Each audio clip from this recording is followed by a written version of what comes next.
तो भाई हम सबको पता है कि भाई रोमन रेंस का जो टाइटल रेन था वो 13-16 डेज तक का चला, जो कि WWE के ग्रेटेस्ट टाइटल रेन में से एक है और चौथा सबसे बड़ा टाइटल रेन है हिस्ट्री का और मॉडर्न एरा का सबसे बड़ा है। लेकिन आपको पता है कि भाई ऐसी दो चीजें हुई थी जिसने WWE को मजबूर कर दिया कि भाई वो रोमन रेंस का टाइटल रेन 13-16 डेज तक लेके जाए, इरिस्पेक्टिव कि भाई WWE ने सोच लिया था कि 2022 के कह सकते हैं शुरुआत में ही WWE रोमन रेंस का टाइटल ड्रॉप करवा देगी और ये डन थी, लॉक डील थी। विंस मैकमैन ने भी कह दिया था। लेकिन ऐसा क्या हुआ कि भाई विंस मैकमैन का मूड चेंज हो गया।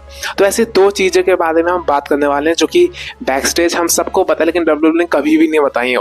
और भाई इस वीडियो को छोड़ के जाना मत, क्योंकि अगर आप चले गए ना तो भाई आप बहुत सारी चीजें मिस कर जाओगे। WWE Day 1 at 2022, ये आपको पता है Day 1 इवेंट होता है कि भाई साल का पहला मंडे नाइट रॉ होता है, तो उसके हिसाब से Day 1 लगते हैं। अब इस मैच में ना दो मैच अनाउंस हुए थे इस दिन। कौन से मैच थे? एक तो था WWE वर्ल्ड हैवीवेट चैंपियनशिप का, जो कि ब्लैक वाली बेल्ट होती है, वो था फैटल 5-वे मैच, और एक था रोमन रेंस और ब्रॉक लेसनर का फॉर द यूनिवर्सल चैंपियनशिप का मैच। अब किस मैच में क्या चीजें हुई? तो भाई बात ऐसी है कि भाई रोमन रेंस को 5 दिन पहले, इस Day 1 से पहले ना आग हो गया कोविड-19। जी हाँ, कोविड-19 हो गया रोमन रेंस को, वो कोविड पॉजिटिव पाए गए, जिसकी वजह से ये मैच हुआ कैंसिल रोमन रेंस का। और इस मैच की जगह क्या हुआ, फैटल 5-वे मैच में ब्रॉक लेसनर को ऐड कर दिया गया फॉर द WWE चैंपियनशिप। अब उस मैच में Seth Rollins, Brock Lesnar, Kevin Owens, Bobby Lashley और बिगी जैसे नाम थे। अब ओरिजिनली प्लान ये था कि वो सेथ रॉलिंस को ना चैंपियनशिप जिता देंगे इस मैच में, ठीक है। और जो रोमन रेंस और ब्रॉक लेसनर का जो मैच होना था ना, उस मैच में ब्रॉक लेसनर को जीतना था। जी हाँ, ब्रॉक लेसनर को जीतना था और फिर ये फ्यूड जाती रेसलमेनिया 38 तक रोमन वर्सेस ब्रॉक लेसनर की। लेकिन अब रोमन रेंस को तो कोविड हो गया था, तो वो मैच तो रेसल नहीं कर पाएंगे, तो इसकी जगह ब्रॉक लेसनर को ऐड कर दिया गया WWE वर्ल्ड हैवीवेट चैंपियनशिप वाले मैच में, और सेथ रॉलिंस की जगह ब्रॉक लेसनर को विजेता बना दिया गया फॉर द WWE चैंपियनशिप। अब भाई अगर आप ये चीज सोच सकते हो कि भाई रोमन रेंस को कोविड उसी टाइम पहले क्यों हुआ, रोमन रेंस को पूरे साल भर कोविड नहीं हुआ, 2020 में नहीं हुआ, 21 में नहीं हुआ, लेकिन 22 की शुरुआत में ठीक 5 दिन पहले कोविड क्यों हुआ?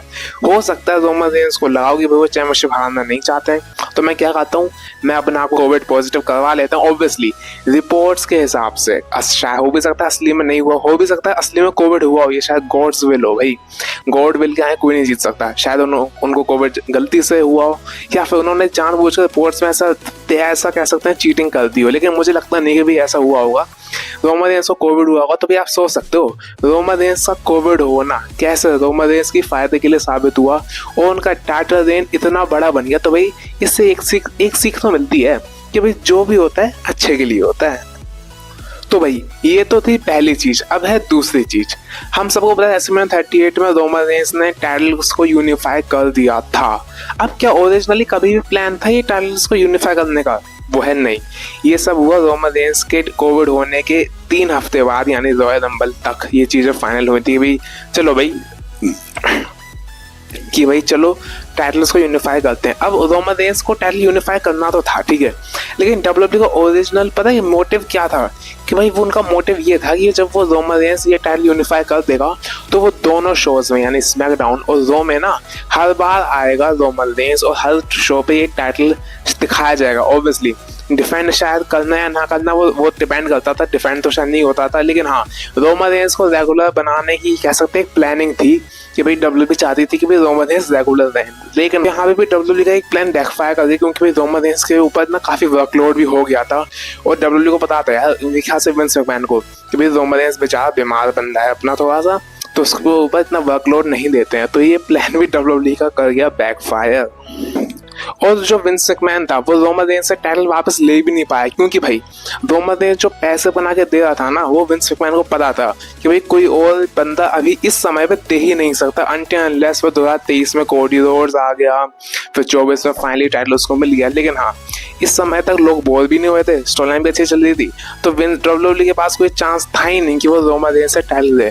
तो ये दो चीजें हुई जिसने रोमन रेंस का टाइटल, जो कि शायद 400 से 500 दिन में निपट जाता, उसको सीधा डबल 1000 दिन से ज्यादा 1384 दिनों तक लेके गया, तो 13-16 डेज तक लेके गया।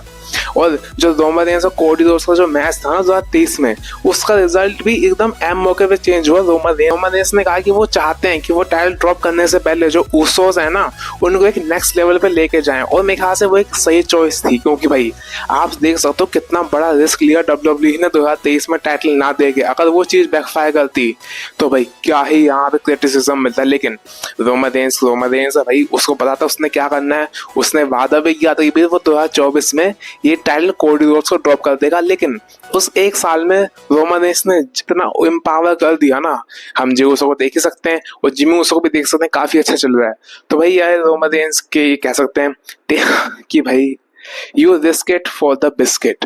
तो भाई रोमन रेंस ने रिस्क लिया, WWE ने रिस्क लिया और काफी अच्छा बना। तो भाई आप देख सकते हो, मैंने दो के जगह आपको 3 चीजें बता दी जिससे WWE का जो ये कह सकते हैं longest title reign, 4th longest title reign 13-16 days जिससे रोमन रेंस ने अंजाम दिया, वो बन पाया। वरना तो भाई ऐसा होने नहीं वाला था। तो उम्मीद है आपको ये फैक्ट वाली वीडियो काफी अच्छी लगी हो। तो मिलता हूँ आपसे नेक्स्ट वीडियो में, तब तक के लिए आई लव यू गाइस। और हाँ, अपने कमेंट्स बता सकते हो कि भाई आपको क्या इस टाइटल रेन में एंजॉय आया, या फिर आपको लगा कि ये WWE ने काफी ज्यादा कह सकते हैं स्ट्रेच कर दी स्टोरी लाइन। तो मिलता हूँ आपसे नेक्स्ट वीडियो में, तब तक के लिए आई लव यू गाइस।